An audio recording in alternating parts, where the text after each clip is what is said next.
સુરતમાં ઓપરેશન મુસ્કાન સફળ રહ્યો છે। 4 વર્ષીય બાળકીનું 84 કલાકમાં રેસ્ક્યુ કર્યું હતું।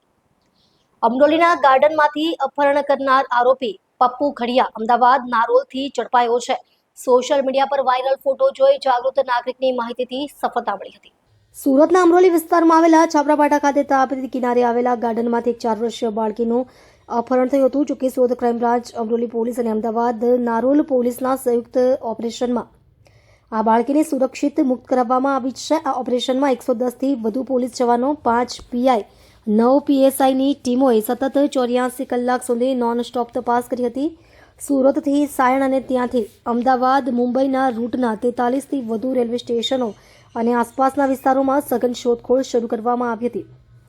પોલીસે સોશિયલ મીડિયા પર બાળકીના ફોટાની જાહેરાત કરી હતી। આ જાહેરાત જોઈને એક જાગૃત નાગરિકે માહિતી આપતા આરોપી પપ્પુ ખડિયાને અમદાવાદના નારોલથી ઝડપી લેવામાં આવ્યો। આરોપીએ પૂછપરછમાં કબૂલાત કરી છે કે તે પોતાના 2 બાળકો સાથે આ બાળકીને ભીખ માંગવા અથવા લોકોની સહાનુભૂતિ મેળવી પૈસા કમાવાના હેતુથી લઈ ગયો હતો। સુરત પોલીસની આ મોટી સફળતા છે। અમરોલી વિસ્તારમાં 2 એપ્રિલના રોજ જે છાપરાવાડી એરિયા છે, છાપરા ભાઠા, એના કિનારે એક બેન છે, એમની સાથે એમની દીકરી એ રમતી હતી અને એ દીકરી પછી ગુમ થઈ ગયેલી હતી।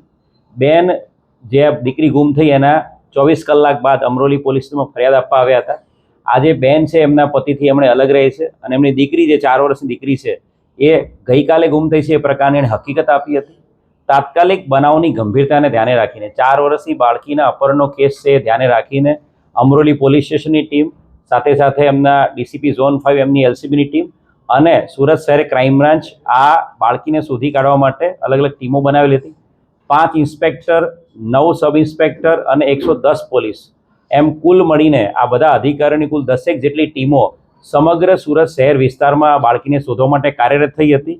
એક સીસીટીવી કેમેરાઝના આધારે એક નાની હકીકત એવી મળી હતી કે આ જે વ્યક્તિ છે એ વ્યક્તિ અન્ય 2 બાળકો સાથે, આ નાની 4 વર્ષની દીકરી, ત્રીજી દીકરી છે એની હાથમાં 3 બાળકો હતા, અન્ય 2 બાળકો સાથે 4 વર્ષની દીકરીને લઈને સાયણ તરફ ટ્રેનમાં જતો દેખાયેલો હતો અને સાયણ પહોંચ્યા બાદ આ વ્યક્તિની કોઈ બીજી હકીકત મળતી નહોતી। એટલે તાત્કાલિક સુરત શહેરની ક્રાઇમ બ્રાન્ચની અલગ અલગ ટીમો સાયણથી વડોદરા, અમદાવાદ તરફના રેલવે સ્ટેશનો અને સાયણથી સુરત થઈને વલસાડ, વાપીથી મુંબઈ તરફના કુલ 43 જેટલા રેલવે સ્ટેશનો પર આ બાળકીને અને એના અપહરણ કરતા વ્યક્તિને શોધવા માટે અલગ અલગ 43 જેટલા રેલવે સ્ટેશનો ઉપર સીસીટીવી કેમેરાસ ચેક કરવામાં આવ્યા હતા।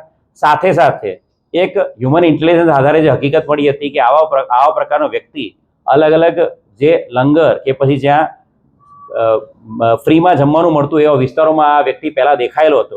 તો એના આધારે રેલવે સ્ટેશનની આસપાસના તમામ દંગાપડાઓ, એની સાથે સાથે મંદિરની આસપાસના વિસ્તારો જ્યાં ફ્રીમાં ભોજન મળતું હોય ત્યાં પણ તપાસ કરવામાં આવી હતી।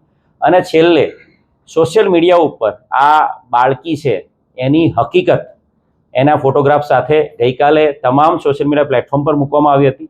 સુરત શહેરના 1000થી વધુ પોલીસ કર્મચારીઓ પણ પોતાના વોટ્સઅપ સ્ટેટસ ઉપર આ બાળકીની હકીકત માટે લોકોને અપીલ કરતો મેસેજ મૂક્યો હતો અને જેના આધારે આજે વહેલી સવારે એક મોટી સફળતા બાળકીને શોધી કાઢવામાં મળી છે। અમદાવાદના એક નારોલ વિસ્તારના જાગૃત નાગરિકે સુરત શહેર ક્રાઇમ બ્રાન્ચના પીઆઈને ફોન કર્યો હતો અને કહ્યું હતું કે આ ફોટોગ્રાફ જે સોશિયલ મીડિયા પર વાયરલ થયો છે, આ દીકરીને આ વ્યક્તિ સાથે મેં ગઈકાલે એક જગ્યાએ જ્યાં ફ્રીમાં જમવાનું મળે છે એ જગ્યાએ એને બેઠેલો અને જમતો જોયેલો હતો।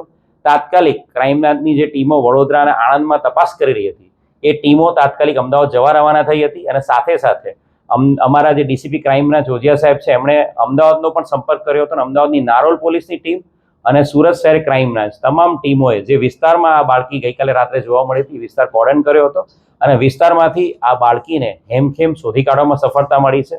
જે આરોપી છે પપ્પુભાઈ ખડિયા, જાતે ભુરિયા, એ ઓરિજિનલી દાહોદનો છે અને અહીંયા તાપી નદીના કિનારે આ છાપરા ભાઠા એરિયાના કિનારે છૂટક મજૂરી કામ કરે છે અને આ વ્યક્તિ છે એની સાથે અન્ય 2 બાળકો પણ મળી આવ્યા છે